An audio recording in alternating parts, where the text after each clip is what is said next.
अस्सलामुअलैकुम रहमतुल्लाह। अस्सलातु वस्सलामु अलैका या रहमतल लिल आलमीन वला आलिका व सहाबिका या महबूब रब्बिल आलमीन। यूट्यूब चैनल कीम मीन मांगा मंडी तो हाज़िर खिदमत है।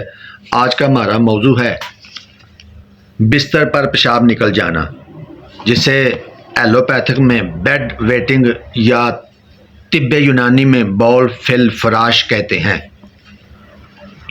रात को सोने की हालत में बिस्तर पर पेशाब निकल जाता है। जब कपड़े भीगते हैं तो मरीज़ को पता चलता है कि इसका पेशाब निकल गया है।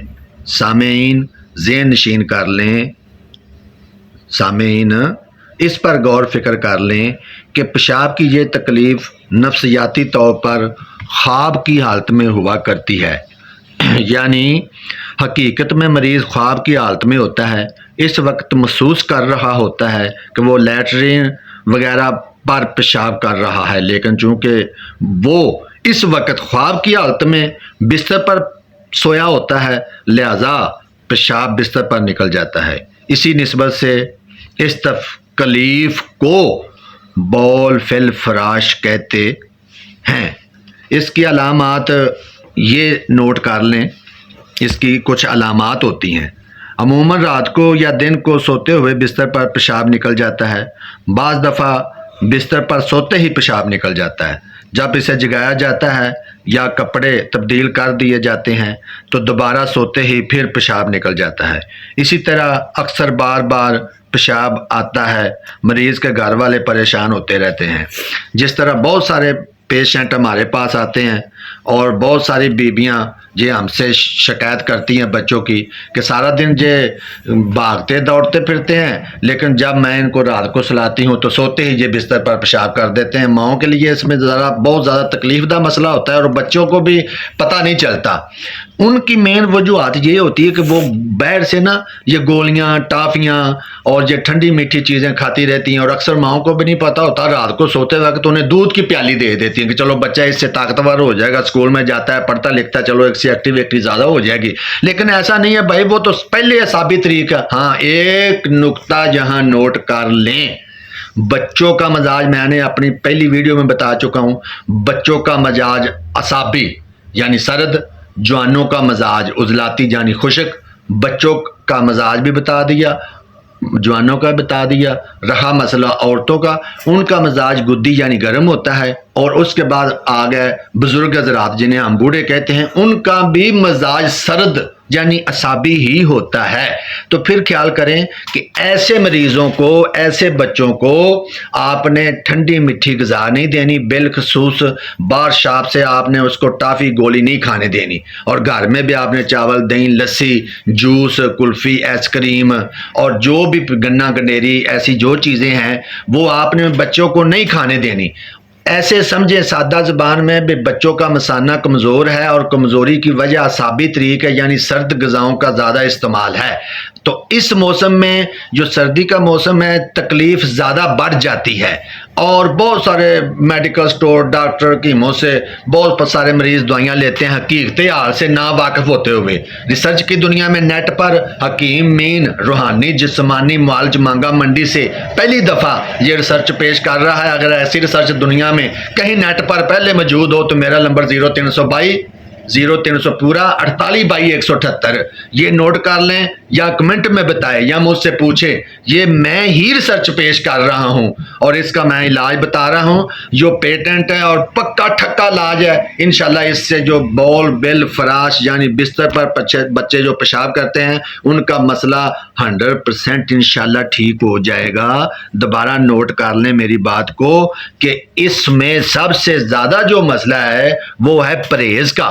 आपने बच्चों को कोई भी ठंडी मिठी असाबी ग़िज़ा नहीं देनी।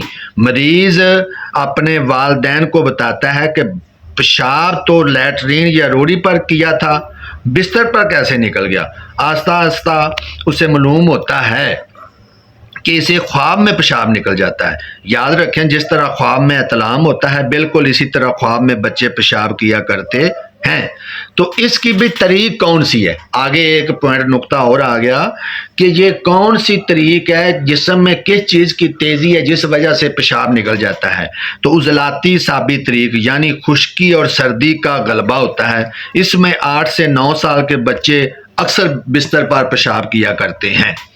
तो इलाज के लिए ज़हन में नोट कर लें। अब मैं आपको इलाज बताता हूँ। क्योंकि उजलाती साबी यानी खुश्की सर्दी का गलबा कल्ब उजलात की कीमियाई तरीक है, जिसमें रिया गैस ज़्यादा बनते हैं और यही रिया गैस मसाना, जो ये रिया गैस होते हैं ना, ये मसाना पर गदगदा करके पेशाब की हाजत पैदा कर देते हैं। इसी वक्त मरीज़ ख्वाब की हालत में होता है। इस हालत का इलाज कैसे किया जाए, ये ही मैंने आपको बताना है। ये आपके काम आने वाला है। पहले आपको मैंने तशखीश बताई है, अब इसका मैं आपको इलाज बताऊंगा। तो इसका इलाज तो वैसे हिकमत की रूह से उजलाती गुद्दी से गुद्दी उजलाती तरीक पैदा करनी होती है, लेकिन ये आम मरीज, आम पेशेंट को इन अल्फाज की समझ नहीं आती। लिहाजा मैं इसको ऐसे बताऊंगा कि इनको गर्म खुश्क से खुशक गर्म गज़ा दवा देनी चाहिए। जिस तरह बेसन की रोटी, चने की दाल, मछली, गोश्त, अंडा, ये गज़ाएँ खाएं, ठोस गज़ा खाएं, ना कि दूध, लस्सी, चावल दें। ये याद रखें, पहले भी मैं बता चुका हूँ। इन अद्विया अगजिया का खासा ये है कि ये रिया और गैसेस को ख़त्म कर देती हैं। चूँकि गैसेस और रिया ख़त्म होती हैं तो फ़ौरन मरीज़ बिस्तर पर पेशाब करना बंद कर देता है। इस मकसद के लिए हमारे पास जो दवाइयाँ होती हैं वो नज़रिया, कानून मुफर्दा अज़ा की नज़रिया की दवाई होती हैं। उजलाती गुद्दी से गुद्दी इजलाती अद्विया हम मरीज़ को देते हैं, तो वो इंशाल्लाह ये दवाई हम जब देते हैं तो बिल्कुल ठीक हो जाता है। उससे मैदा मसाना भी उसका ठीक हो जाता है। मैदे के में अंदर जो गैस, हवा, रिया बनती है वो भी ठीक हो जाता है। बच्चा वैसे भी नफीस और तंदुरुस्त होना शुरू हो जाता है। उसका कब्ज़ का मसला भी हल हो जाता है। पेशाब छोटा बड़ा उसको खुल कर आता है और जो छोटा पेशाब कर सोता है फिर सुबह ही उठता है। ऐसा नहीं होता कि वो जो दोबारा बिस्तर पर पेशाब कर देगा। ये मेरा मजमून याद रखें। और इसमें एक बात याद रखें कि अगर आप मुझसे दवाई ना मंगवा सकें या ले सकें या ना लेना चाहते हों तो फिर ये जो है ना रेडीमेड दवाइयाँ आप किसी भी पंसारी से ज्वार से जाली नूस ले लें। वो बच्चे को सुबह, दोपहर, शाम आधा आधा चम्मच खिलाएं। और एक कावा बता रहा हूँ, ये याद रखें, कावा साथ लाजमी पिलाना है। उसका कावा ये है कि आपने लेने हैं लौंग 2 अदद, दालचीनी लेनी है जिस तरह जो आपकी उंगली का पोटा है ना, एक पोटे के बराबर उसका छिलका ले लेना दालचीनी का। फिर आपने ले लेनी है कलवंजी। कलवंजी से तकरीबन तमाम अफराद वाकिफ़ हैं। ये बीज के, जिस तरह तुख्म प्याज के बीज होते हैं, इसके मुशाबा दाने होते हैं कलवंजी के। 1 चुटकी ये डाल लेनी है। और अदरक जो हम हांडी में इस्तेमाल करते हैं ना, ताज़ा अदरक, वो आपने लेनी है दाना मटर के बराबर। और 4 पत्ते पुदीने के लेकर ये तमाम चीज़ों को 1 कप पानी में अच्छी तरह उबाल लें। अगर मनक्का मिल जाए तो 8 से 10 दाने उसमें मनक्का डालकर उबालें और उबाल कर पुन छान लें। कावा तैयार हो गया है। अगर इसमें मनक्का बाज़ औक़ात नहीं मिलता तो ये चीज़ें तो घर में भी होती हैं, ठीक है। अगर मनक्का ना मिले तो चीनी डाल लेनी है। अगर मनक्का मिल जाए तो फिर चीनी डालने की ज़रूरत नहीं है। तो ये आप ज्वार से जाली नूस दें या ज्वार से कमूनी दें, आधा आधा चम्मच सुबह, दोपहर, शाम। और ये जो मैंने कावा बताया है ये दें। और इसमें मैं जो वीडियो बना रहा हूँ आखिर में मैं आपको चार्ट दिखाऊंगा। उस चार्ट पर 2 नंबर और 3 नंबर जो ग़िज़ा लिखी होगी, ओके किया है, तो ये चार्ट आपको नज़र आ रहा होगा मेरी वीडियो के आखिर में। आपने 1 नंबर वाली ग़िज़ा नहीं खिलानी, 2 और 3 नंबर वाली ग़िज़ा इस्तेमाल करवानी है। मेरी वीडियो जब आप देख रहे होंगे तो एंड पर वो आपको चार्ट मिलेगा जिस पर लिखा होगा 1 2 3 यानी 1 2 3। और उसके आपने ये करना है कि जो पहले वाला खाना है, 1 नंबर वाला खाना बच्चों को नहीं खिलाने देना। और जो खिलाना है, मेन चीज़ है, जो खिलाना है वो 3 नंबर और 2 नंबर।